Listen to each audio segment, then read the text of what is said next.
చైనాలో శరదృతువు మధ్యలో జరిగే గాలా ఫెస్టివల్ కోసం సిద్ధం చేసిన వేదిక వీక్షకులను అబ్బురపరుస్తోంది.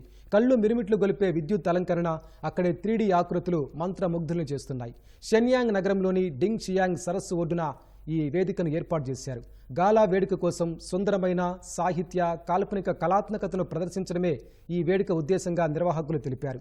వేదికపై ఏర్పాటు చేసిన 360 డిగ్రీలు తిరిగే 3D చందమామ ప్రతిరూపం కళ్ళు తెప్పలేనంత అందంతో ప్రత్యేక ఆకర్షణగా నిలుస్తోంది. చైనీస్ చాంద్రమాన క్యాలెండర్లో 8వ నెల 15వ రోజున చంద్రుడు పూర్తి స్థాయి వెలుగుతున్న రాత్రి ఈ గాలా వేడుకను అక్కడి వారు జరుపుకుంటారు.